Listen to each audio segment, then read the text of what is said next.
Kuran here today, the founder and CEO, president of Waterstone Faucets. I've learned over this last week being here in this Southern California area where you guys are operating out of that you had a pretty illustrious career leading up to starting Waterstone. You served in the military. Thank you so much for your service, but also got into a little bit of entrepreneurship, but also worked with venture capital to expand other businesses before starting Waterstone and going off in your own on your own path. Like, when was there a moment that you knew it was time? And, you know, more so than the factors leading up to that, like, do you remember that feeling? And can you express that feeling to us? And Sure. When you knew it was your time? Well, when you're young and you're trying to figure out how to make your mark and where you're gonna go. There's an old adage about being able to look back and say, I wish I knew then what I know now, but it's kind of true. But back then, I was moving pretty fast and doing a lot of work for venture capitalists. I kind of started in entrepreneurialism, sold my company, and then got into crews that were doing venture capital. And I learned a lot about that when I was doing that. And I learned that I was being used as kind of a tool, a high-end tool, not in a bad way, a good way. They were using me to fix companies. So there are a lot of venture capitalists out there and people that have a lot of money available that are looking for great management and great leadership. So if you can present and be a great manager, a great leader, there are a ton of people that just don't have that skill set that are looking to place their money into somebody that can take care of their money. They're less likely to invest in a company that looks like a great opportunity. They're more likely to invest in a company that's got a great opportunity but has a great management team behind it. So as I began to understand that equation a little better, I thought, why am I doing this for them? Yeah. And in that moment, I flipped back to my entrepreneurial roots and went, I should be doing this for myself. I was making a lot of money. Yeah. And I was a happy guy. So it wasn't about the money. No, it was nothing about the money. Yes. It was about where am I going to go with my life? And I'm always working for a board of directors at that position, and I'm always having to placate what they need and what they want. I'm not the least bit saying that that's not a great opportunity. That is a really wonderful opportunity. But not for you. It wasn't me. And I thought, I got to get back to my entrepreneurial roots. And that's when that was the feeling. Yeah, that's what happened. I had a pretty similar situation too, where like I couldn't get over the feeling that, I had a great job, but I was like, if I made half, would I still be okay? Like, would I still want to do this? Yeah. And at the time, the answer was no. And I think realizing that you have to be like self-aware enough of what's actually going to feed your soul is what's actually going to lead to success, right? And would you agree with that? I would totally agree with that. There's one other element that I would add to that is that you have to be naive enough in a good way to not know enough about what you should know so that you can just push through it. Yes. Right? Absolutely. So, and you have to understand that there are going to be some really tough days. There are going to be some very down moments. And you have to be enthusiastic about what happens after that. You have to drive through that.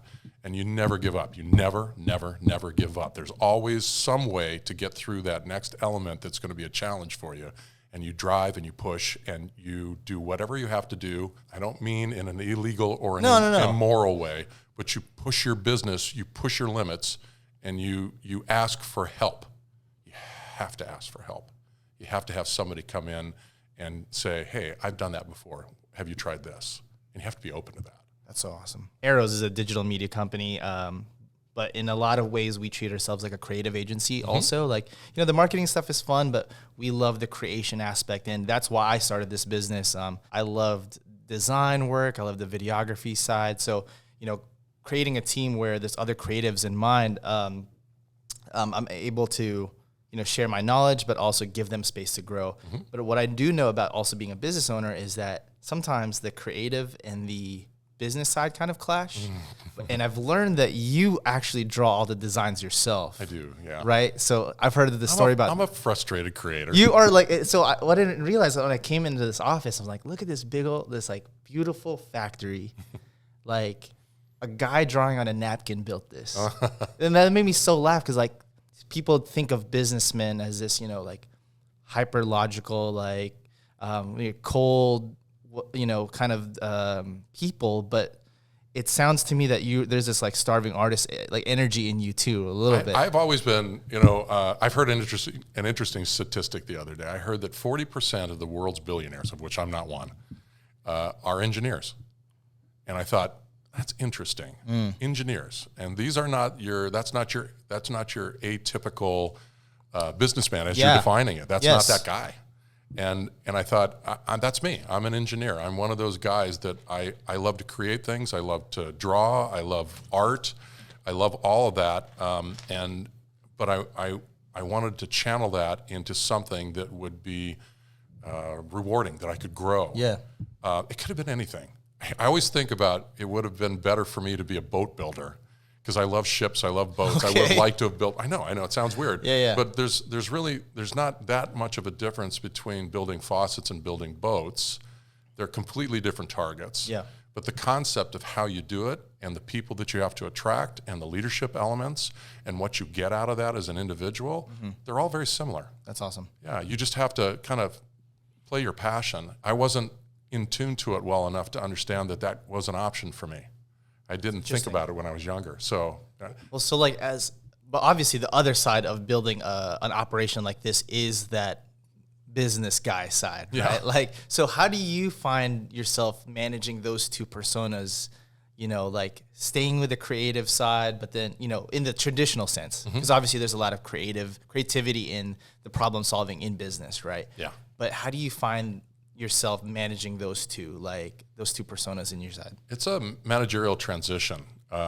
When you begin, I was running machines, I was cleaning the toilets, I did everything in the very beginning, and that's how you have to begin. And you're drawing at the same time, you're very creative, and you're trying to figure out how to create these pieces and these products. I'm a little different now.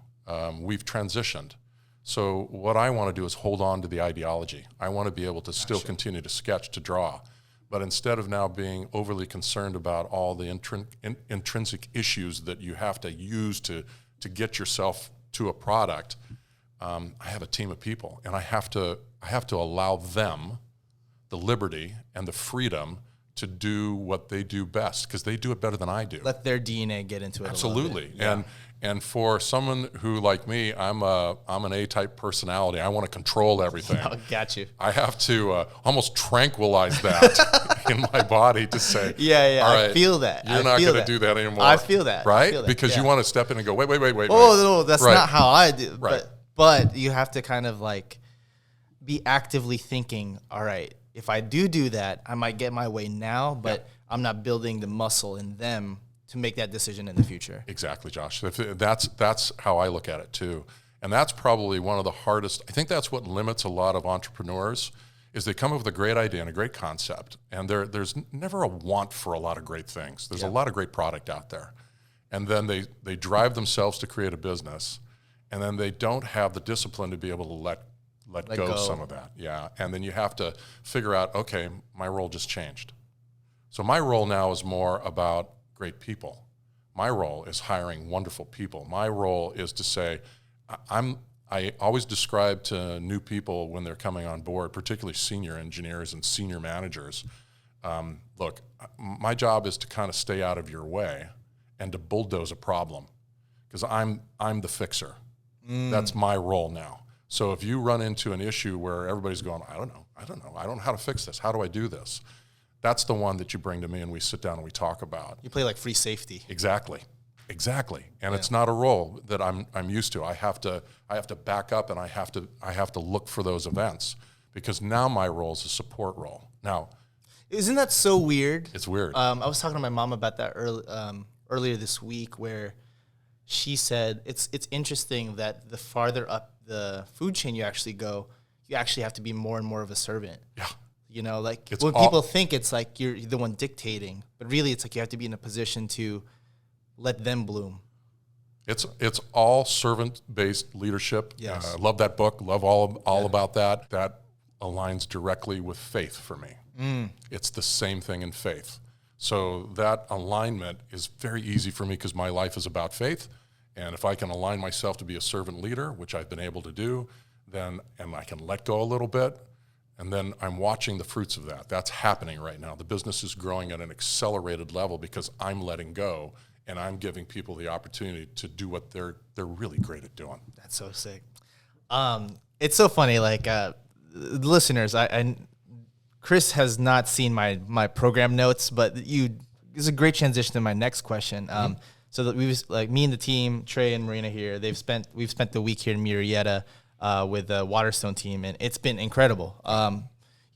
Obviously the products are cool, but I think what's made it incredible this past week is getting to meet the team and seeing their energy and seeing their passion for the work. And it's not just because the marketing guys are here, it's like, you can actually tell, like, they mean it. So talk to me about culture. You've kind of touched on it a little bit, but how important was it to you in the onset of building the business? Was that a big part of your mindset going in, or was it something that you grew into? I grew into it. In the beginning, it was more, again, it's a younger mindset when you start, and it's all about control and how you're driving the business on through. And then you begin to recognize that there's only a small level of business that you can attain where you can control it all. And then you have to build culture. You have to think about, what am I really trying to do here? Am I just trying to make money? If I'm just trying to make money, this is how you lose. Because then when you're just trying to make money, you play not to lose.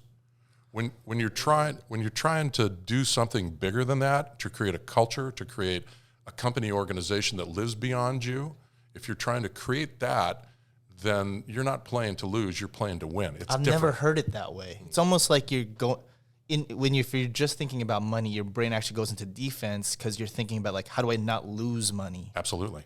Whereas if it's something bigger, you're actually more on offense. You should talk. So weird. Josh, you should talk to my wife. For the first 15, 20 years, first 3 years of this business, I didn't pay myself. Which, by the way, been there. I would tell everybody that is a rite of passage, but you shouldn't do that very long. You should always pay yourself, always value yourself. Absolutely. So that was a mistake I made in the very beginning, but it was one that I had no choice about. At least it seemed that way to me. Sure. So, but I think as you get a little bit older and you begin to recognize that it's not about money, it's not about that at all, your whole perspective on the business changes. You begin to understand that it's about developing people here. I'm trying now, our focus is I'm putting programs together for our people here. The experience that I want them to have at Waterstone is I want them, because everybody exchanges and moves on eventually. I want them, when they leave, to say, that was an incredible experience. I got something that I've never been able to get before. That was really awesome. I moved because my husband moved or my wife moved and we had to move out of the state, whatever. I couldn't work there anymore. But, oh my gosh, I would love to work there again. So that's really what I'm playing for. It's not so much how much money are we making, what market penetration. But it's like the impact you're making in that individual's life. That's it. That's you. That's so huge. That's all. That's why we shut the place down and we celebrate wins as a team. We don't do that as individuals. That's why I'm transparent about our numbers and what we're doing and our targets. We tell everybody on the floor knows what their targets are. They know exactly where Waterstone needs to be financially. They understand it all, because without them, it's not a company. It's just a bunch of machines. Yeah, that's a bar. I love that. Before you bring them on to develop them and like help them bloom, you have to also know that they might be somebody worth developing or like bringing onto the team, right? We've met a lot of all-stars here. Some of them are very new, including our good friend Chris, who brought us into the fold here. Is there a through line through the all-stars that you bring on, through the people that you bring into Waterstone and join the family? Is there like a defining trait that you see in everybody that you're looking for? Yeah, it depends on what the particular job is currently requiring. Sure. But the undertone that you're looking for is essentially an understanding of leadership. It's I'll take somebody that isn't technically super strong, but understands leadership, understands how to lead people. Which is different than management, completely right? different. 100%. Management is a skill I can teach. But leadership. That's different. That's innate, I think. A lot of that has to come from who you are, the parents you had, the upbringing you had, even the school that you went to. A lot of that is developed over time, and you're either a leader or you're struggling to become one. And I have to recognize who are the natural leaders, who are the ones that really care, who really cares about people.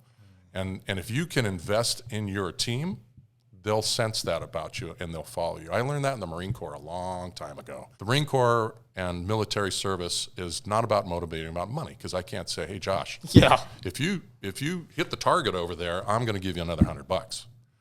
That's not even available. So you have to figure out how to motivate with no money.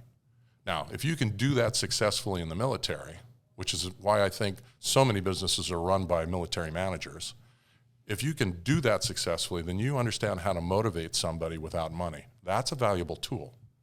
That's something you need to learn how to employ. You have to figure out, how do I get them motivated with the relationship that I have with them? How do I make them want to do what they want to do because they want to do it right for me? But bigger than that, they want to do it right for their people too. How do I do that? That's the challenge.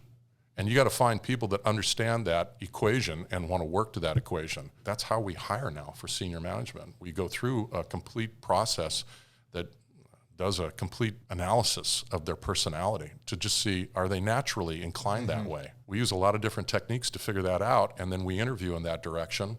In addition to the fact that I'm going to presume that if you're coming on and you're going to be competent, Sure. I'm presuming you are, yeah. then we're going to find out really about you. Even down to the point where during the interview process, I have you do a 20-minute presentation, and I'm not necessarily looking at all of what you're presenting. I'm looking at how do you connect to the people in the room that you're connecting to.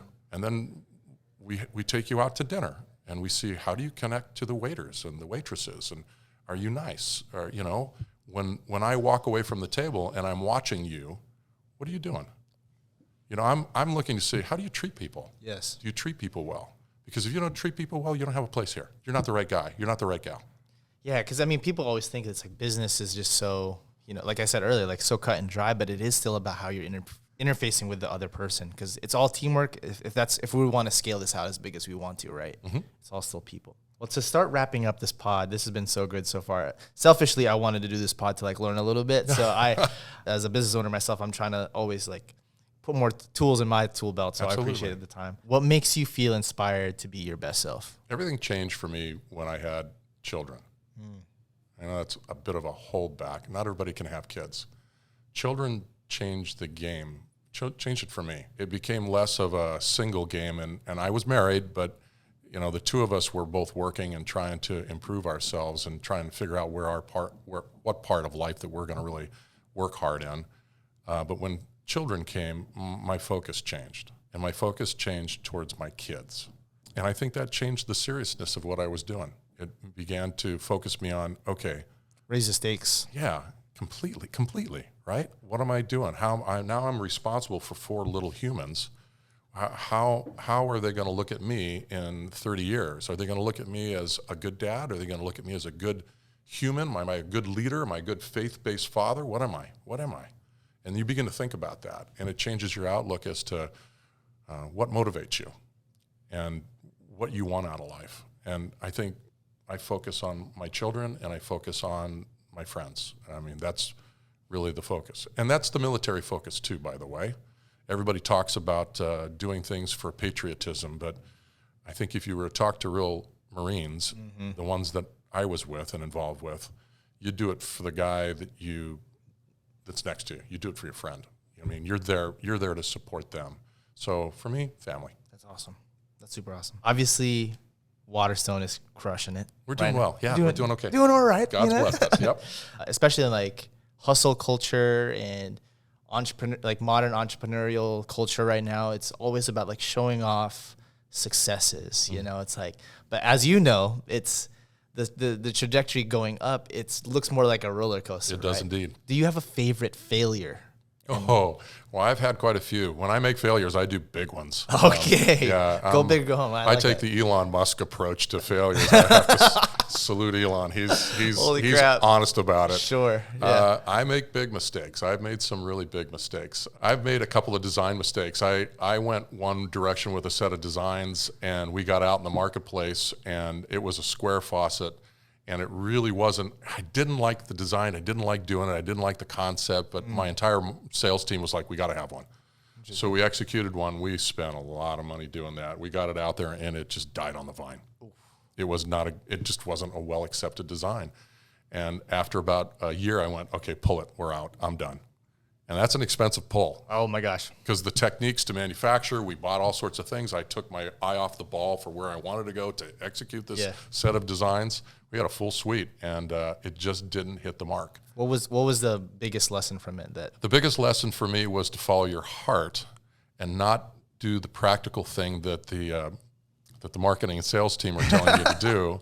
So you got to trust your intuition. It's that creative, that little nucleus that you understand, being a creative guy, that you're saying, that doesn't feel good, that doesn't feel good, that doesn't feel good, that doesn't really feel good. You know, but my marketing people, my sales people are telling me I got to do that, but that doesn't feel good. Trust the gut. Trust what's in your heart. Trust that part and say, okay, I'm not doing this. I'm going to go a different direction.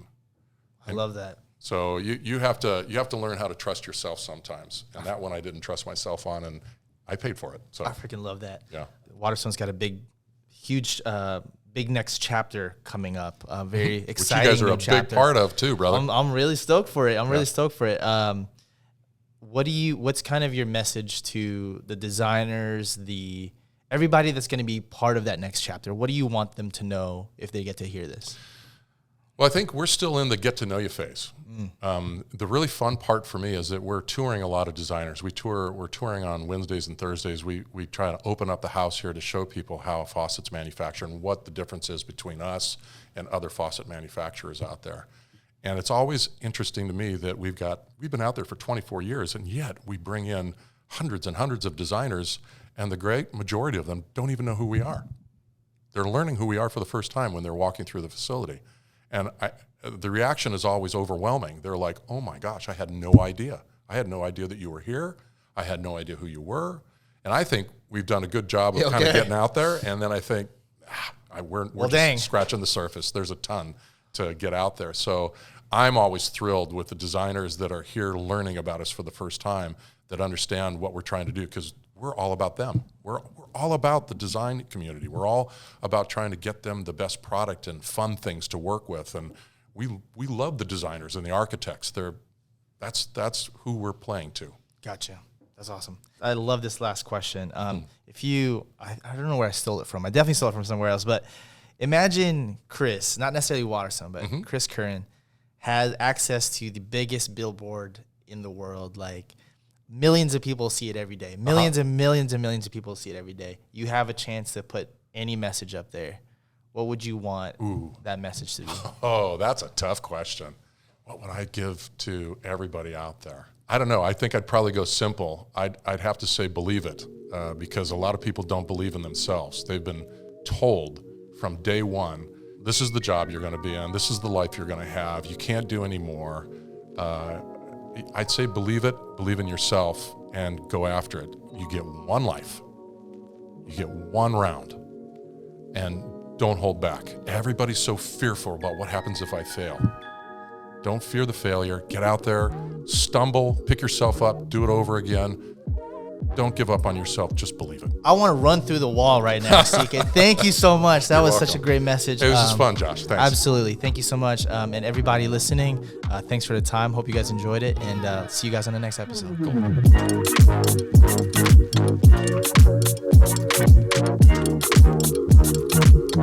Cool.